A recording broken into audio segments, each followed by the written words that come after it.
Welcome back to the channel, guys. You just saw me shoot the first coat of primer on my K5 Blazer body, which means it's time for body work. Now, you might notice that that primer doesn't look just straight gray anymore, and that's because I put what we call a guide coat on it. After the primer dried, I went ahead and just took a black can of spray paint and kind of dusted it on there. And you'll see what that does in a second, but that helps us to see where we may have a low spot in the body. It's really useful when doing body work on a full-size car. This may be a little different since this body's plastic and not metal, but really hoping not to cut too much into the plastic. I just want a straight, smooth surface. It'll also help when getting our seams around this bed cover nice. I did go ahead, like I mentioned in the last video, and cut the back end of the floor out again, straightened it up. I even put some pins in the bed sides. That way there's some alignment holes now in my bed cover, and that slaps on there and should keep it aligned perfectly every single time. I'll show you those a little later. It's still not perfectly lined up though, and that's where the body work is going to come in. We're going to go ahead and sand it all down, and we'll use some body filler to make sure all of this is smooth and almost seamless. There will still be a seam there because that's how the truck looks, but I don't want a big gap in between panels. To sand this and keep it as smooth and straight as possible, normally we would use a block, but something this scale, I don't want to use a huge block, so went ahead and took a paint stick, just flat, straight piece of wood. We're gonna put some 180 grit sandpaper on here, and I have a little handle now so I can hold it, and it'll be nice and easy to sand. I got a lot of sanding to do. Hopefully we don't make too big of a mess. I'm gonna get this blocked out and we'll show you what that guide coat does, and we can go ahead and put some body filler on it.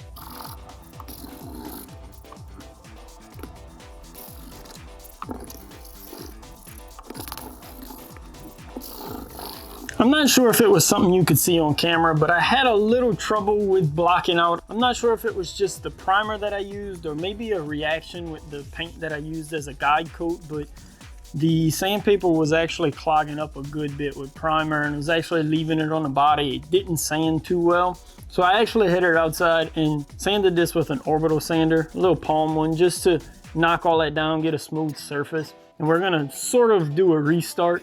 I do know a couple of spots already that need body filler, so I'm gonna go ahead and do those first. We'll be able to re-block it out and then put another coat of primer on it, and then another guide coat to really make sure this thing is straight.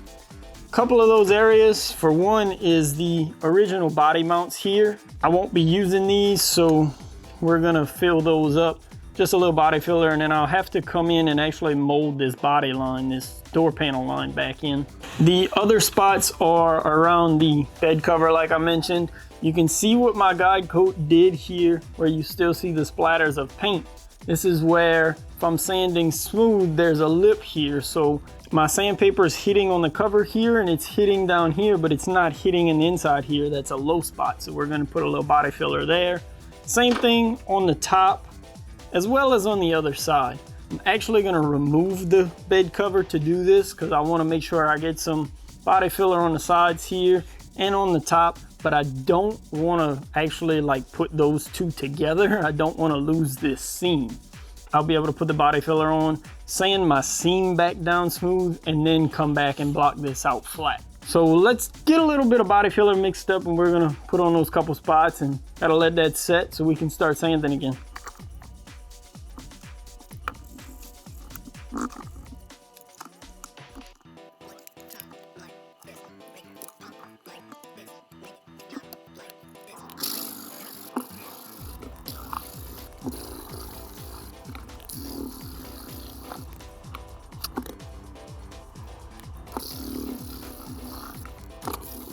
I'm gonna have one hell of a mess to clean up, but the first round of body filler is done, I believe.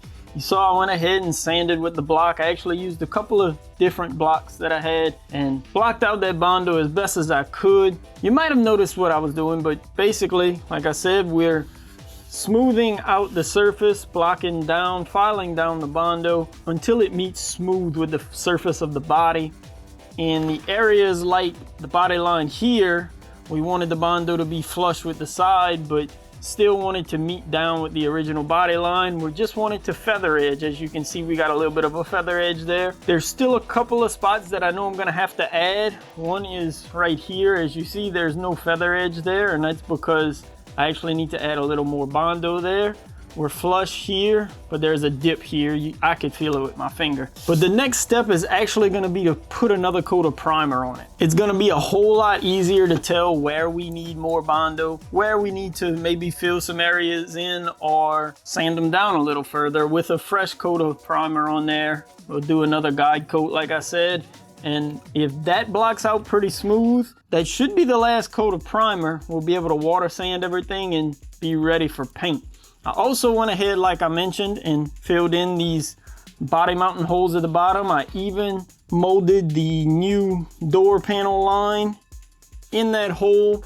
So that's all ready. I'm gonna take this rear cover back off and we're gonna go shoot another coat of primer on this. All right, so we got another coat of primer on, as well as another guide coat splattered on there. You can see we have a whole lot of mess here on the desk. I'm gonna have to do some real deep cleaning after all of this, but hopefully this will be my last time blocking out. I know there's one or two low spots. I can see one already right here on the top of the bed cover, but hopefully we can block all of this out, fill those last couple spots, and then one more coat of primer will do it.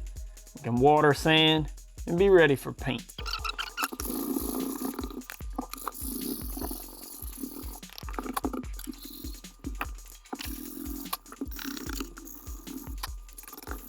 I wanted to show you guys a perfect example of what this guide coat does for us when sanding. It may be a little harder to see in some areas, but if you look down here, where I filled in the holes for the original body mounts, you can see we got this all sanded down. We're down to the original primer here and actually a little bit of body work as well. But you can see this perfect circle, or oval I guess, that's outlined by that black paint.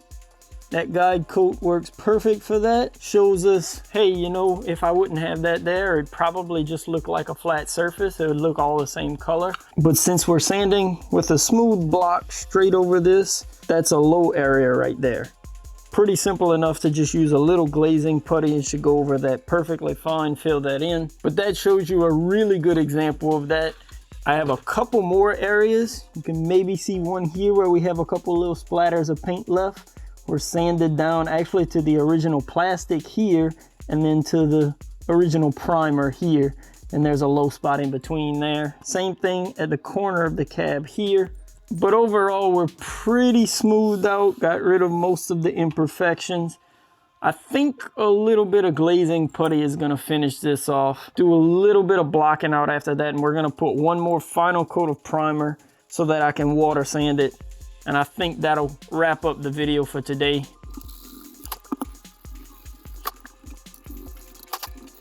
Well, it's time to do some water sanding. For those of you who don't know, the purpose of water sanding is going to be to smooth out our hopefully final coat of primer. The paint does need some texture to grab onto, but the paint will also show any imperfections or rough spots that are left in the undercoat or the primer. You can see here we still have some micro scratches left in the primer from doing the body work.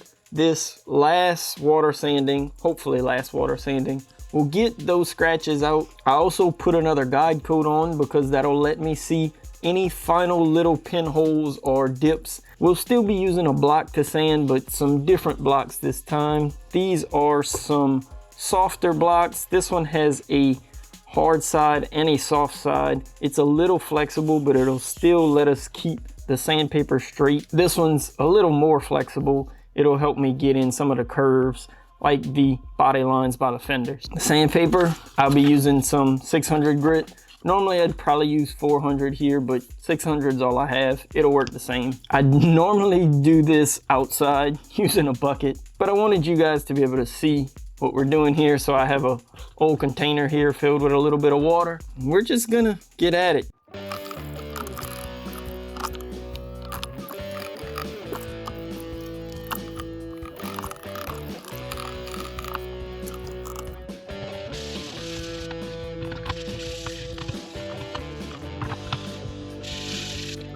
Well, here we are now with everything water sanded, nice and smooth. Now, if you could feel this, you could really tell the difference.